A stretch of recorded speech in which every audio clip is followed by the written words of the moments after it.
এই বাপ, তোমরা যারা চিন্তা করো না, তোমরা বলো না বাজান, বলো না এই দরদি ভাই চিৎকার করে বললাম, তুমি যদি বলো তোমার পায়ে ধরতে, আমি পায়ে ধরতে রাজি। তুমি যদি বলো তোমারে জড়িয়ে ধরে কাঁদতে, আমি কাঁদতে রাজি। তুমি বলো কেন আল্লাহর সাথে রাগ করলা? কেন আল্লাহর সাথে রাগ করলা? কেন আল্লাহর সাথে নারাজ হইলা? কেন সেজদা কপালে জুটলো না?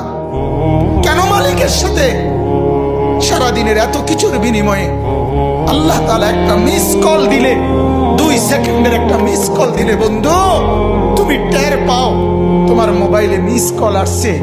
এত বড় মসজিদে 6টা মাইকের হরন দিয়া আল্লাহু আকবার বলে তোমারে ডাক দেয়, তোমার একটা বারও কানে লাগে না, বিবেকে লাগে না। তোর মতো শক্ত ডাকাত, তোর মতো পাষাণ বেটা আর কে হইতে পারে? বেটা কথা বলেন না কেন? তুই ডাকাত, কত বড় ডাকাত!